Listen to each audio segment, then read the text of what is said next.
Hello and welcome to the Penalty Box Perspective podcast. My name is Nathaniel, and yes, today I am joining my good friend Matt. How are you doing?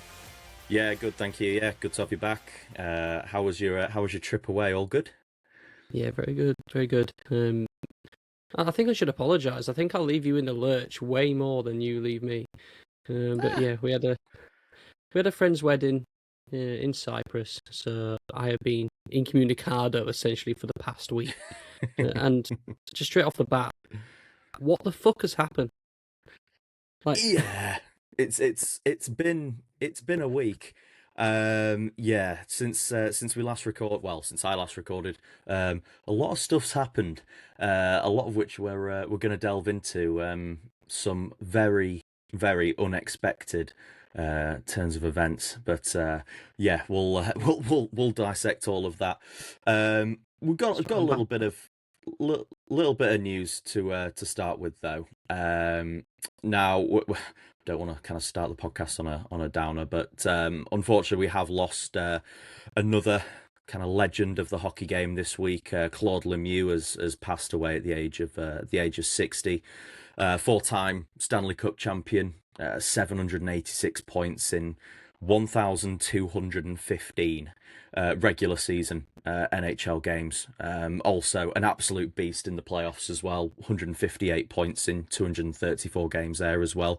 Proper gritty forward, a real sort of grinder. Would mix it up, definitely drop the gloves. A real sort of threat on the ice, and also a wicked shot as well. But yeah, made a public appearance at the Canadiens game earlier in the week, and then I think passed away 3 days later. So we're not in the business of speculation. I know there isn't kind of too much kind of stuff kind of coming out about it at the moment, but a real legend of the game, Nathaniel, and someone for us at the penalty box perspective. 1,777 penalty minutes in the regular season across his career, and also 529 penalty minutes in 234 playoff games. So as far as it goes for us, we love a guy who sits in the box, and he was one of the best to do it, I think. Yeah, he's productive in every stat going. Yeah. Which I think is just he's a hockey player through and through. He played the sport for many seasons. It's a huge loss. Obviously, respects and condolences go out to his family and friends. Obviously, we're talking about it, but it's a lot more personal for them. But yeah, he was a great player, great human being, great loss. Yeah, absolutely. Moving on then, I touched on in the last episode, I touched on the fact that the Pittsburgh Penguins, as it stood, were trying to sort of negotiate the final terms of the of an Evgeni Malkin contract extension. I said last week that I figured it was inevitable that we'd end up at a contract extension, and here we are, Nathaniel. 1 year, 5.5 million. For another year of Evgeni Malkin. I think it's very bonus heavy.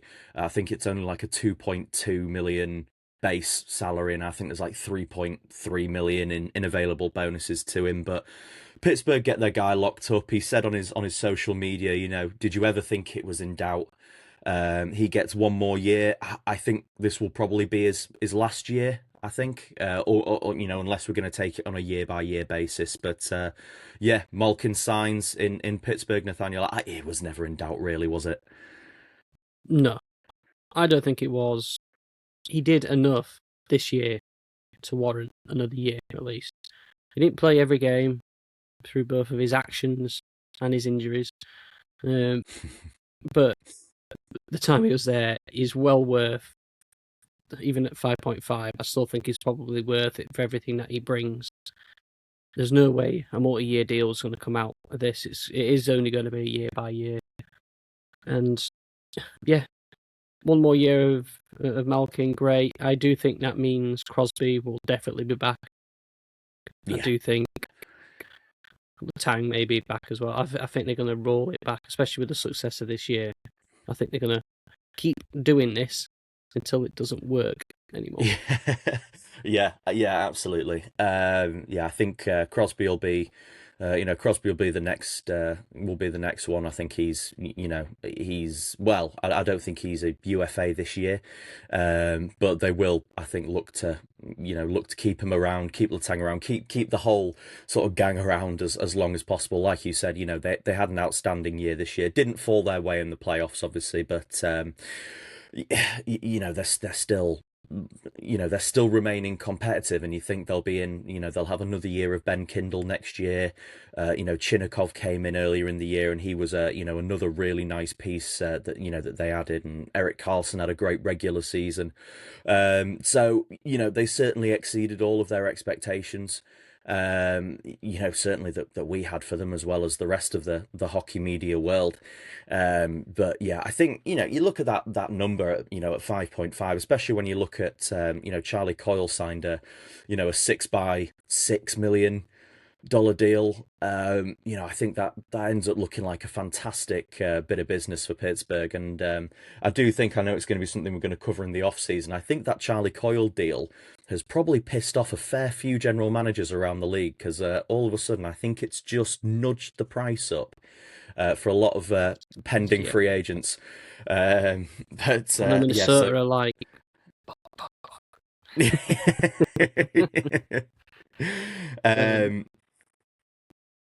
Otherwise, then in the news, I say I don't think I covered it in sort of too much detail, but the Vancouver Canucks are, well, they're going through it, as we well expected. They do have the third overall pick coming up in this year's draft, but they did relieve Adam Foote of his coaching duties, so they are in the business of trying to hire a new head coach.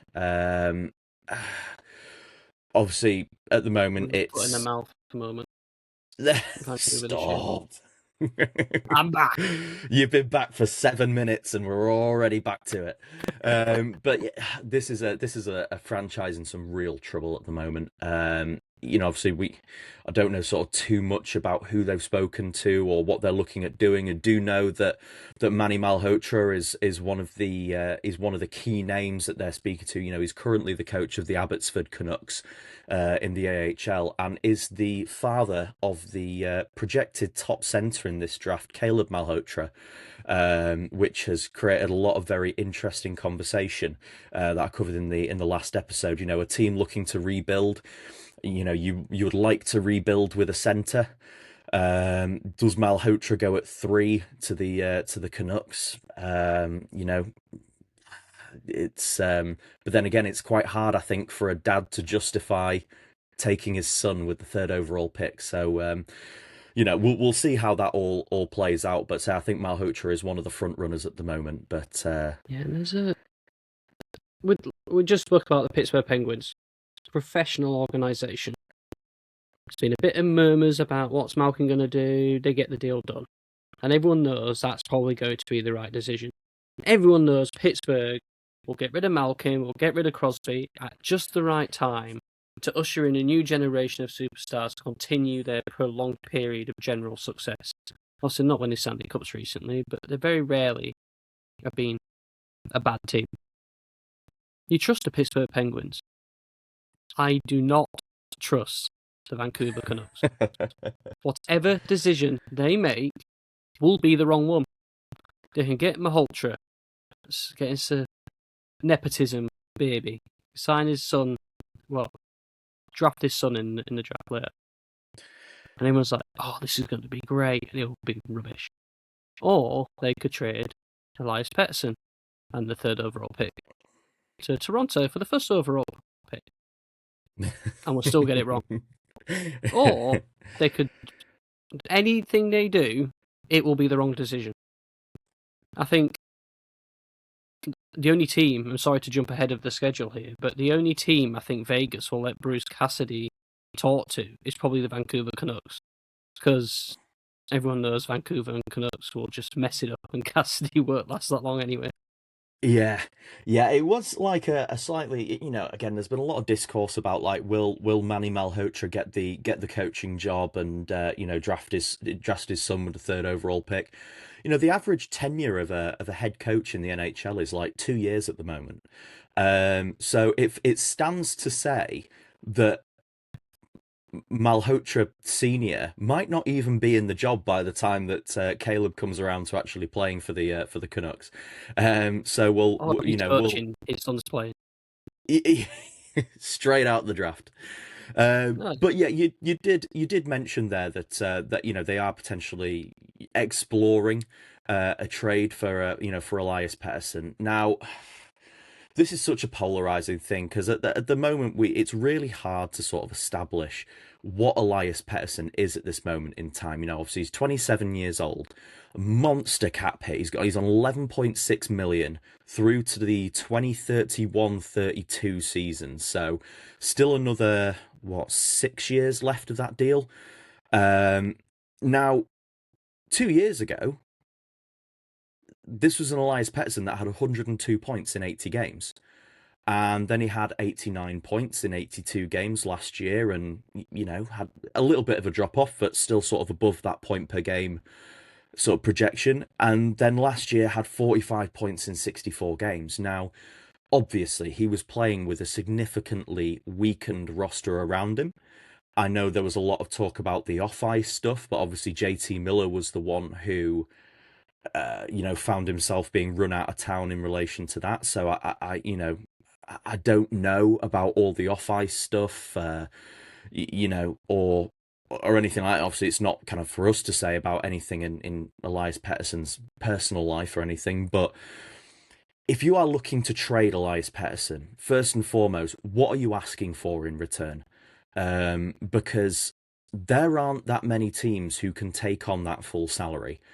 So, are you looking to retain a portion of that salary for the next 6 years? Or are you looking to shift the whole thing, but then your return is probably not going to be what you would expect? Um, I really don't know sort of what direction this is going to go. I think, for what it's worth, I think he'll end up sticking around. I think it'll end up just being a deal that's too difficult for any team to pull off. I don't think any of the teams approaching them will offer what they want, and I don't think Vancouver will be willing to retain for that amount of time. yeah, but this is Vancouver we're talking about. He's going to get traded to the Stanley Cup winning Carolina Hurricanes for 50% retention, and he's going to go on to have 6 barnstorming seasons. And Vancouver are going to cry themselves into the city of Atlantis. Yeah, I mean it's I wouldn't rule it out. Maybe it's I don't know. If I'm looking to trade him now, his value is at an all-time low. Coming off of that 45-point season, I would maybe it's something that they look at dealing around the trade deadline next year or something. See how if he's at a point per game next year, obviously his value then goes way up.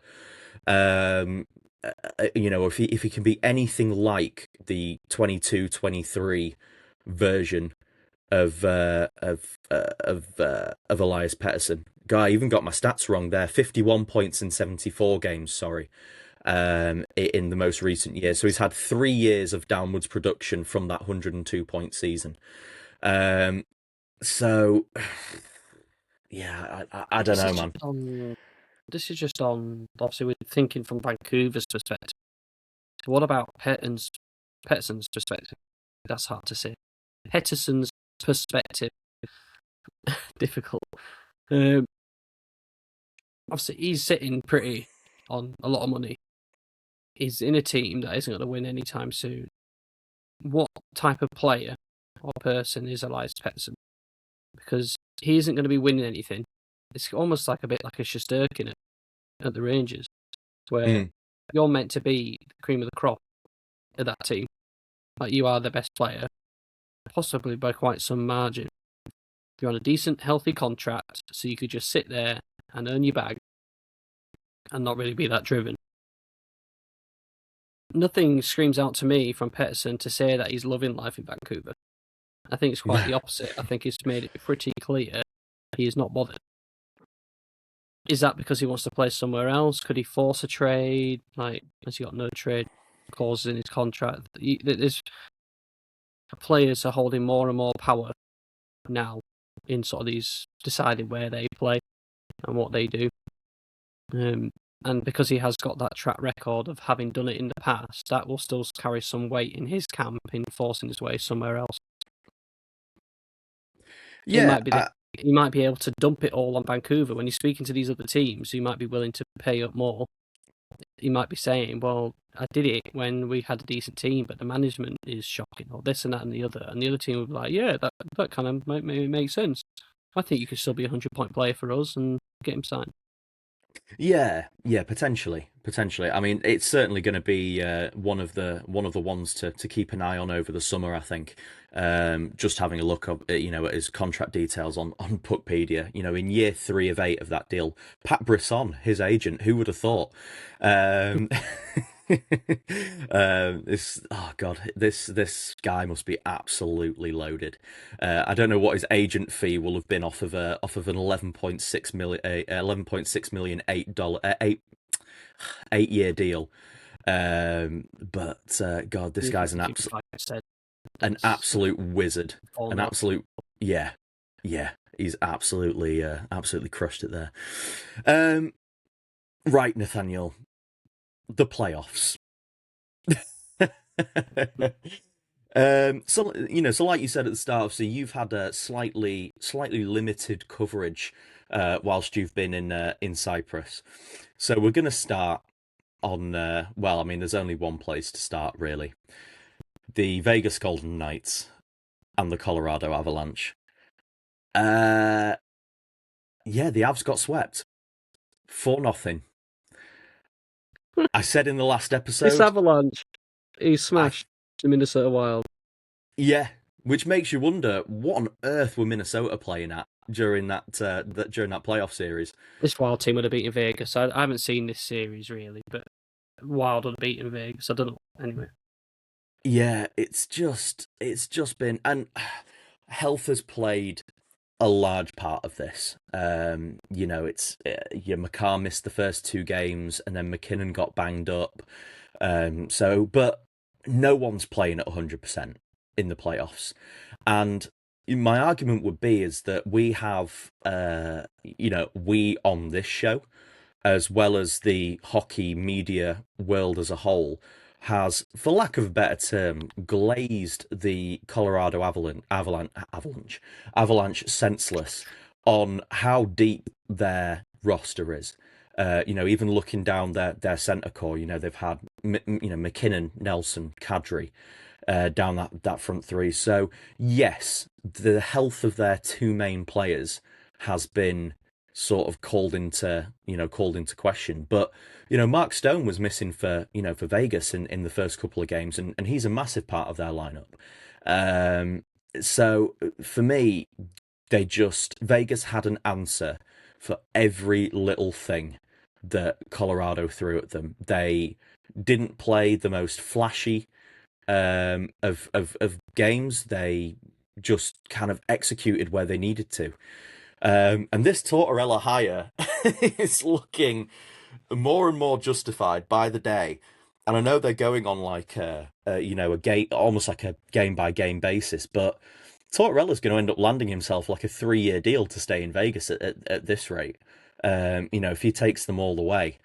But yeah, it just all fell apart for the Colorado Avalanche. How are the Vegas Golden Knights from the Pacific Division this year in the Stanley Cup?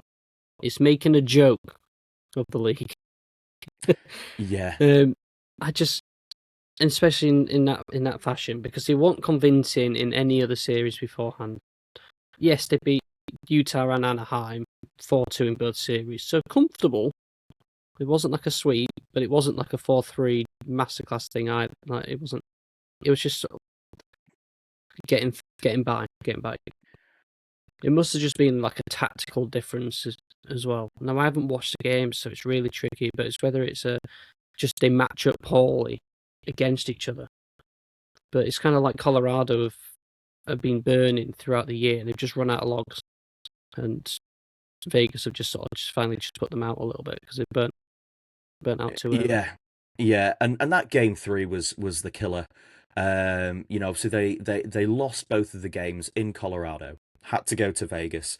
First period, they're up 3-0, looking really, really good. And if they can end up taking that series back to 2-1, completely different series then. But they blow the 3-goal lead. They lose 5-3, and at that point, it was just game over. I think just physically, mentally, they just got it. They just burst the balloon entirely, and then that final game, yeah, it only ended up 2-1 to Vegas in game 4, but it still looked massively comfortable. And this wasn't a series where Colorado were out shooting Vegas 40-20 every night, but Carter Hart was just being in absolute god mode. I mean, we'll come to him in a second, Jesus. But this, the games were really close, but just in every conceivable moment where Vegas needed to make the right play, make the right decision, execute a shot, make the right pass, they just did it every single time. And Colorado just didn't have an answer. Which, it then calls into question their coaching future. And I've heard a lot of social media discourse that, potentially Colorado could be looking to make a head coaching change. I don't know. Obviously, they have won a cup during this window of contention, but realistically, I don't know if it would be fair to say that this team has underperformed during their window of contention. I just don't know. But obviously emotions are all really high right now. You've just been swept in a conference final. But again, there'll be another team to really keep an eye on as we kind of approach the draft and everything, to see just what direction it is they're going to go in. Do they try and bring in someone who they think is going to get them over the line, or not? I don't know. And this is the thing, like Vegas are a ruthless organization, both on the ice and off of it. They get results, and that's how it kind of works. Like, they sack their coach when they're already going to the playoffs, and then look at what's happened to them. So I'm going to contradict myself here slightly and say that reaching conference finals, winning the President's Trophy, you shouldn't sack your coach after a season like that. There's only one team that wins this whole thing. So if your bottom line is you must win the cup every year, then you're in dreamland, to be fair, because that is just not going to happen. The way that this series has happened for me is almost too shocking of a way to believe that it's a fundamental issue with Colorado, with Jared Bednar. Like, it's not like they keep getting to the same stage and keep losing out a little bit by little. They got swept 4-0. It's a freak result. It's not. Yes, they'll have to go back to the drawing table, work out what's happened, and go again. But so do 31 other teams in the league. It's not a systematic issue within Colorado that they haven't won more cups. It's just that there are lots of good teams every year, and you can't win every battle. Now, so I think Colorado will be just fine. Their stars are all young enough. They've got decent roster construction. They'll make the changes, they'll make the tactical things as they need to, and they'll be back next year, and they'll be back within the playoffs, and who knows, next year they could win it all. I don't think they should get rid of Bednar this year. Whether they do that or not, we'll see. I mean, I'm just having a look, and at Bednar's been the head coach of the Avalanche now for 10 years, and obviously they won the cup in the 21-22 season. They've made the playoffs every year, barring the first year that he was there. But looking at his kind of playoff history, lost in the first round, second round, won the Stanley Cup, lost in the first round, second round, first round, and then the conference finals. So, this is only the second time that they've made the conference finals in the 9 years of that playoff run. And they got swept. There is a reasonable thought process that, do they need a new voice in the room? Has Bednar's messaging in there just run a bit dry, and it, the messages just don't hit the same anymore? Or, do they, They lost the conference finals this year, though. If they went conference final, won the cup, second round conference final, and then went first round, second round, first round, second round, I can kind of see where his impactfulness is like reducing. But he is still going up and down. He's made the conference final this year after winning the President's Trophy. Something's obviously gone well this year. And to get rid of him, who's next? Like, Dallas got rid of Pete DeBoer, bringing Greg Gulutzson, who got them to the playoffs and lost in the first round. Like, it's just kind of, how do you know the next coach is going to be better than the one who's got you to the playoffs 9 years in a row, won a Stanley Cup, and has most recently got you to a conference final? For me, you said it earlier, like the average coaching term at the minute is like sort of 2 years. It's ridiculous. Like, they cannot coach their team. The people need more time, I feel, unless there's been some obvious glaring issue. But like Vancouver, like, they're going for a rebuild. They finished way off the bottom of the league this year, but was that really a big shock? I think it was, compared to when we were thinking about the start of the year. So maybe that is a bad example, but I just think, well, why would you change it when you're going through so much success? Yeah, and for what it's worth, I agree with you. I think that Bednar is arguably, he's one of the top 3 coaches in the league. I think maybe barring John Cooper, and someone else. Marines in the past few years, I guess. Yeah. But never underestimate the stupidity of an NHL general manager. But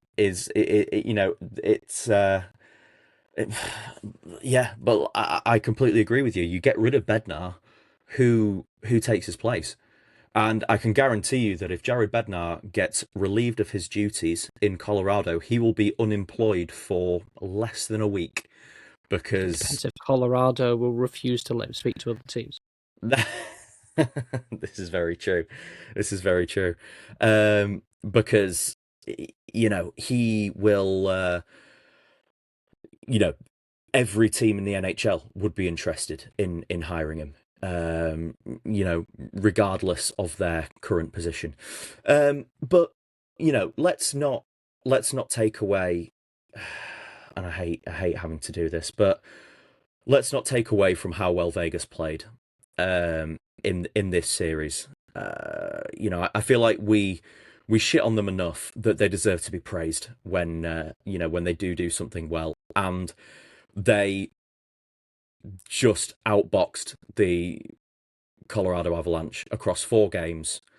It was a masterclass, really, and Tortorella's come in, and with a handful of regular season games left, and he's really got a tune out of this team. None more so than Mitch Marner, who is currently kind of everyone's Conn Smythe Trophy favourite. If Vegas end up winning the cup, it won't even be up for discussion. Marner will be taking that trophy home. Or Carter Hart, who has just been next level. And the speculation with Vegas all season has been, this is a really good team. They attack well, they defend well, but their goalkeeping is atrocious. And that has been the narrative of this Vegas team for probably this year, probably last year as well. Since they won the cup and Aiden Hill went on that kind of massive tear, he's not been the same guy. they've really struggled to find some consistent goaltending, and then the playoffs have rolled around, and Carter Hart's come in and has ended up being prime Patrick Waugh. And it was always going to be a really contentious decision, whichever team were going to take a flyer on him. And Vegas, they will do whatever it takes to win. They don't care who they steamroll in the process. They don't care who they upset in the process.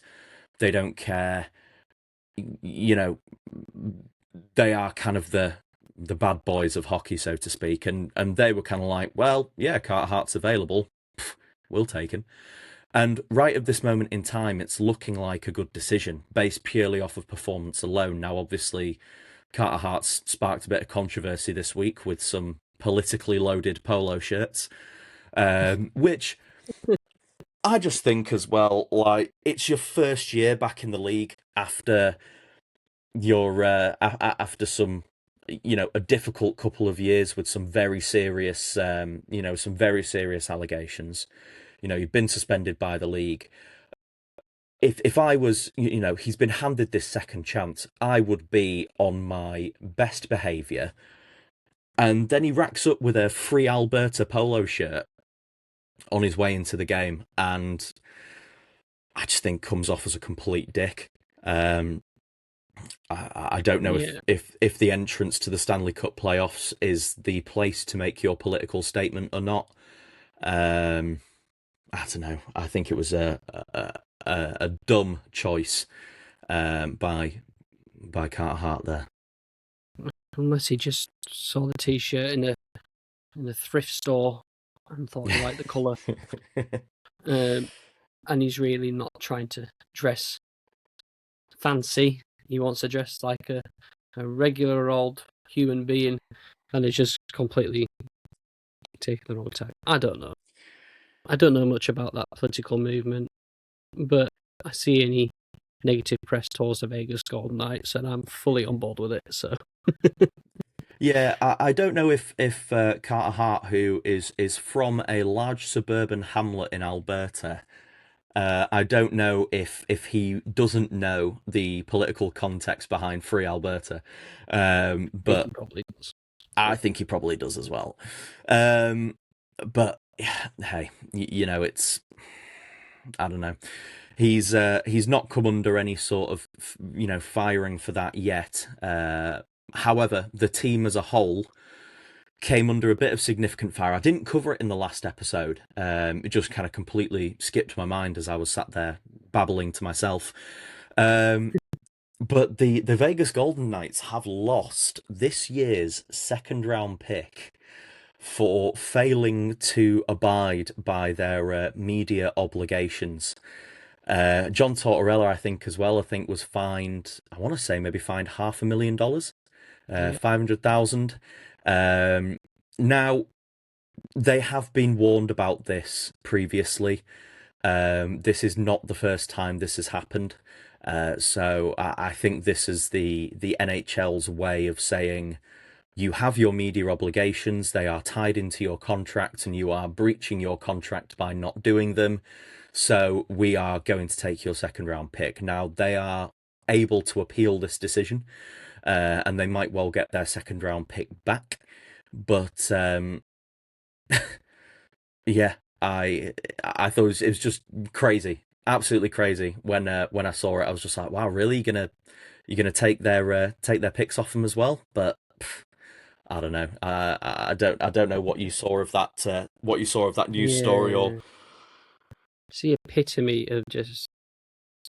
I've stated clear in the past. I think, despite us being sort of, I guess, media ourselves in talking about this stuff to an online platform, but I think there is too much media obligations in terms of this sport, or in any sport, where they're interviewing people between periods. It's constant interviews, and generally speaking, all these conferences that Tortorella missed are just a rinse repeat, the same questions, the same answers. You don't really get that much. Personally, I don't really get that much from these conferences.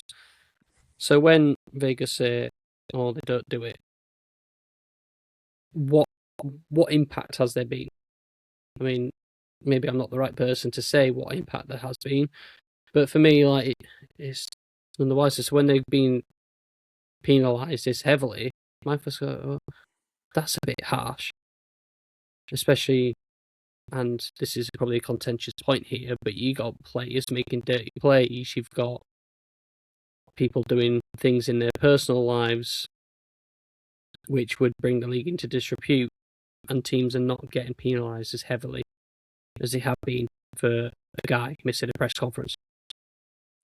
Whether it's related to this issue with Bruce Cassidy and Vegas being this sort of black sheep of the NHL, doing things how they want to, doing whatever they can to get success, and not really playing fair with the other 31 franchises.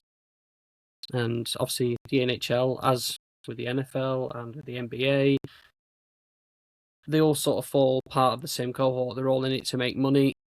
They all should work together to drive as much notice to the sport, to increase revenue, to line people's pockets. And because Vegas aren't playing ball with the other teams, they're now getting heavier punishments for it. So I'm kind of torn between this, because as much as I get frustrated at Vegas, I just think this whole missing a press conference and getting the draft pick taken and big fines, is just get over yourselves. Yeah, it was 100,000. Sorry, not 500,000. For Tortorella. But yeah, I mean, $100,000 is still, still mega. As what they've described as flagrant violations of the 2026 Stanley Cup playoff media regulations. Flagrant violations. Apparently, the imposition of these penalties come after previous warnings were issued to the club regarding their compliance with media regulations and other associated policies, which, my sticking point with this is, like, if you want to sanction them a pick, do you really have to go for like a second rounder? I think if they were sanctioned a sixth round pick or something. I mean, I suppose obviously that is the impact of what they're wanting to try and do, isn't it? Is like, we want to make sure that people abide it. If you don't, we're gonna sanction you heavily. But I just think I completely agree with you. Just get over yourselves about it. Like, it's round pick. How did he come up with a second round pick? Is it a guy in the room thinking, "Oh, what should we do?" Yeah, well, they don't have a first round pick, so let's stick them with a second, and also, it would have been a first round pick if they had one. Yeah, yeah. If they had one, they would have absolutely gone for it. Yeah. I don't know. Before we move over to the other side of the bracket, Nathaniel, anything further on this particular series? Not on the series. I've touched on it briefly about this whole Bruce Cassidy malarkey. In our previous recording that I was part of, I think I incorrectly stated that they gave Cassidy permission to speak to LA, just not Edmonton. Turns out they didn't give him permission to speak to LA, and they're not really giving him permission to speak to anyone. And apparently, so he's being held hostage. He's being held hostage. And Cassidy's come out now and said that he's spoken to the general manager and he's spoken to these people and that he's disappointed that this is the avenue that they're taking. And apparently, for some reason, this is a written rule in every head coach contract going, that the team, even if they sack said person, gets to still decide if they get to move on or not. Wow. It's ridiculous. And now there's big drives, now there's big awareness, and I now think every head coach position will now have their contract terminology changed to reflect that, to prevent this from happening. So Vegas is they're just throwing the toys at the pram for whatever reason, I don't know. I mean, Cassidy's still getting paid. As far as I was aware, in other sports and stuff, if you get sacked and you have a contract signed, you are free to speak to other teams. But if you sign another contract, that essentially voids out the original contract that you signed. That's why you see some coaches going away from the sport for several years, because they're getting paid a lot of money to play golf and then come back when that contract's done to sign a new one. But this is just it's just a bizarre events, and they just don't want him to go to another team. I think they don't want him to go to a team in their division. Yeah. Well, I don't know. Shall we turn up to the next podcast wearing a Free Cassidy polo shirt? We are a politically neutral podcast.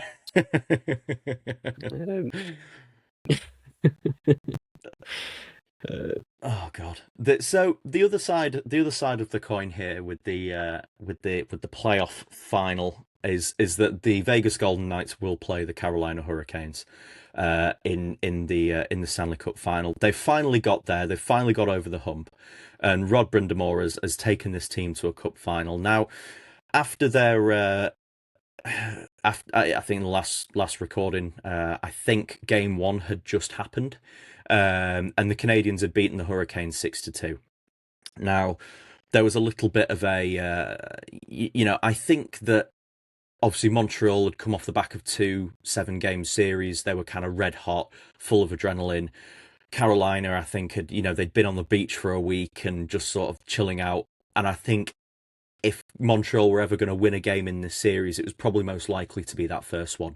And they just caught the Carolina Hurricanes a bit flat-footed, a little bit kind of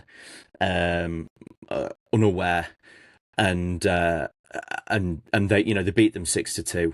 What then ended up transpiring was the Hurricanes winning 4 back-to-back games. The first 2 did come in overtime, a couple of 3-2 wins before a 4-0 shutout win, and then beating them 6-1 in Game 5 to win the series. Now, there is not a single complaint here about the Canadians' effort here. They gave everything they could.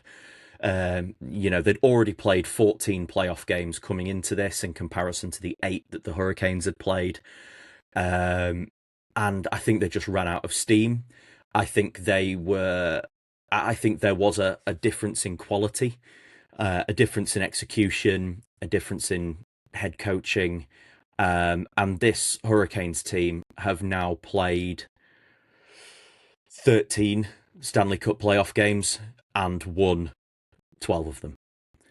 They are on an absolute roll, and your one half of your prediction was correct in the terms that the Carolina Hurricanes are in the Stanley Cup final. How do you think they'll stack up against Vegas, Nathaniel? You got to admit, this Stanley Cup final has got the potential to be very tasty, because both of these teams are ruthless. Whereas Colorado, they are ruthless, but they sort of flash in the pan. They're hot, they smash teams and go out with it. Nobody wins more sort of tough, gritty games than Carolina or Vegas. I agree with you that Montreal probably just ran out of steam. Not only did they have 2 7-game series, but it was against the Tampa Bay Lightning and then the Buffalo Sabres. Both huge, huge series. And they should be very proud of what they've done this year. But I think ultimately Carolina have just been sort of meticulously picking teams off all year. Flying maybe slightly under the radar. You got Taylor Hall, who's going off. You got Freddie Anderson, who we were slamming all year, is now performing out of his skin again in the playoffs. I just think now, moving into this final, it is going to be a chess game. I don't think it's going to be very high-scoring games. I don't think it's going to be end-to-end hockey. I think it's going to be a very bump and grind, very digging in at the bump, digging in at the boards. I think it's just going to be almost like a war, and who's going to sort of break first, really. Yeah, and we had a conversation. We touched on the Conn Smythe Trophy, and obviously, usually the Conn Smythe Trophy does go to a player on the winning team. I think McDavid won it a couple of years ago. I think the first time that Florida won the cup, I think McDavid still picked up the Conn Smythe Trophy. So it was a kind of rare exception. But just looking at Freddie Anderson, throughout this, throughout these playoffs. And like I said, we've given Freddie Anderson a fair bit of stick this year. He was, relatively poor during the regular season, and I don't think that that's a particularly hot take to state. Obviously, Brandon Bussey played the majority of the games. Was absolutely instrumental in getting them into this playoff position. But the experience of Anderson, he currently leads the playoffs with a 1.41 goals against average. He has a 931 save percentage, and he's also got 3 shutouts in the playoffs at the moment as well, which is just absolutely insane. He is performing out of his mind right now. And if Carolina win the Stanley Cup, it would be really hard pressed to look past Freddie Anderson in taking the Conn Smythe Trophy with him. I mean, Taylor Hall's got 16 points in the playoffs.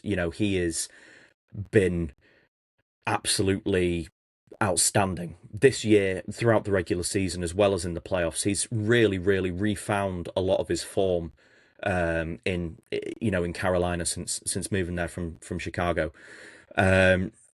He's been absolutely unbelievable. But it's like we've said all season, this Carolina team, they are so professional. They know how to get it done. We almost didn't really need to talk about them that much, really, during the regular season. I was really hard pressed to find a time where there was some sort of massive story coming out about Carolina, or they've had a really terrible week, or they've lost 5 on the spin or whatever. They just, over the course of the year, I think they were top of that conference, top of that division, sorry, from like October, and they just stayed there for the rest of the year comfortably. They were absolutely outstanding, and this is a team who have been right on the edge of it each year, and for the last 4 or 5 years, every year it's they've been everyone's kind of sexy pick. Carolina, I think they're going to make a run at the cup this year, and they've kind of flattered to deceive, and not lived up to those expectations. But this year, it's all clicked. They've got an absolutely outstanding team up and down. They all know their role. They all know their job, and they've got a fantastic coach in Rod Brind'Amour, who is still as well. I mean, they called him Rod the Bod when he was playing because he was absolutely ripped. And Rod Brind'Amour could easily still lace up his skates and go out there and give you 18 minutes a night. He is in outstanding shape, and he's not a bad coach too. He sounds like someone's got a crush on Rob. Yeah, he's an absolute unit. My concerns for Carolina going into this series, in particular against the Canadiens, was that they did come off 2 sweeps, but of the Ottawa Senators and the Philadelphia Flyers, who were never going to be serious contenders in these playoffs. For me, they've shown that they've come up against Montreal. Yes, they've battle worn and everything like that, but they just sort of steamrolled them as well, apart from one game off. It will come down to, I guess, Marner versus Anderson in the Stanley Cup, and whoever comes out on top will likely win the Conn Smythe. That team will likely win the Stanley Cup. I mean, I'm fully behind Carolina here. I think it's their time. I think it's cool for a team like Charlotte.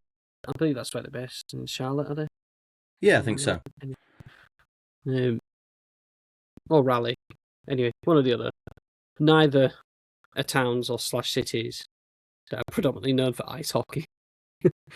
Well, I guess neither is Vegas, but they've won things in the past. I just love it when sort of smaller market teams do really well. And obviously all the villainy of Vegas coming in right now, I'm all behind Carolina. Let's do this. It'd be great if you get another sweep. Yeah. Oh wow. Yeah, imagine.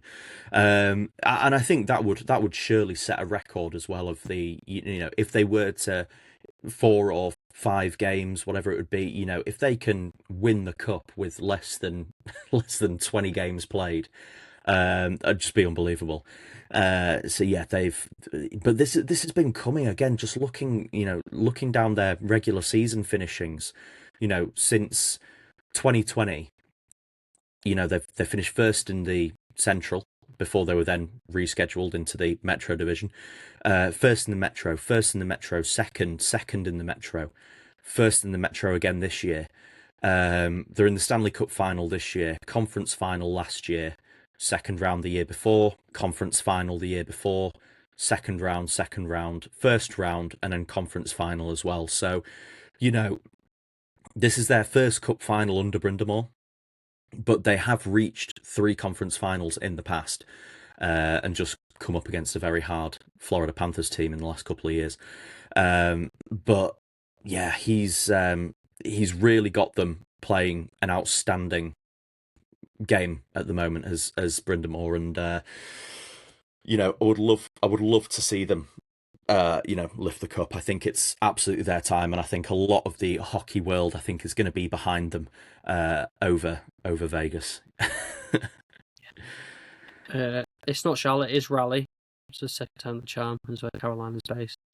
And it's interesting how I wonder if Carolina failed to beat Vegas, or the same conversations a la Jared Bednar transfer over to Rob Brind'Amour because he hasn't won a cup. Now, Potentially. right now, I feel if Carolina were to lose the cup, they wouldn't be on his back for him to leave, in comparison to Bednar, maybe with Colorado. No, and I think a large portion of that as well is I think it's always very difficult to fire someone who is a franchise legend as a whole. I mean, he spent 10 years, I think, playing for the Carolina Hurricanes, former captain, 2-time Selke Trophy winner. So he is fully ingrained into the lineage of the Carolina Hurricanes as a whole. So I think he is probably the most secure coach in the NHL right now. But, again, unless they ended up relieving him of his duties to hire Jared Bednar, I don't know. But I think he will be very, very secure in that role for as long as he wants it, to be fair. But yeah, 2nd of June is when the first game starts. The Hurricanes have that home advantage in the first 2 games. So if they can get off to a good start in Raleigh, then I think it's theirs to lose. Oh, what a playoff series so far! Yeah, absolutely. I've loved every second of this. It's been absolutely outstanding. Anything further from yourself, Nathaniel, before we wrap up, or I don't think so. No worries. We're just an hour to talk about 2 game series. So I think in terms of in-depth analysis, I think we've certainly trumped. We've normally covered 16 teams by now. Yeah, absolutely. We'll be back to cover the kind of start of the Stanley Cup playoffs.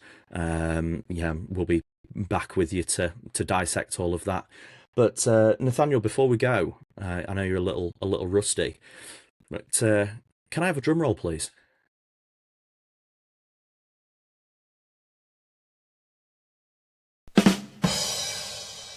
No, I can't, is the answer there.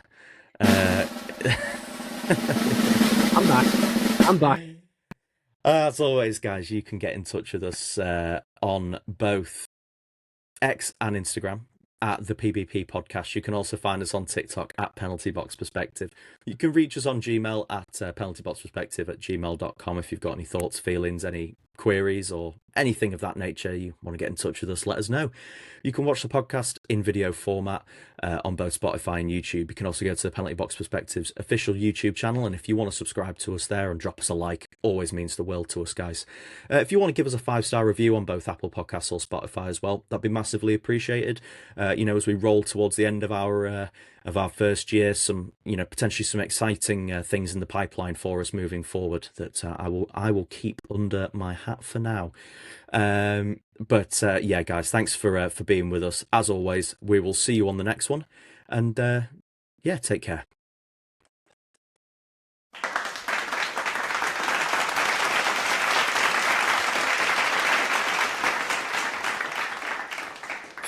Fuck's sake.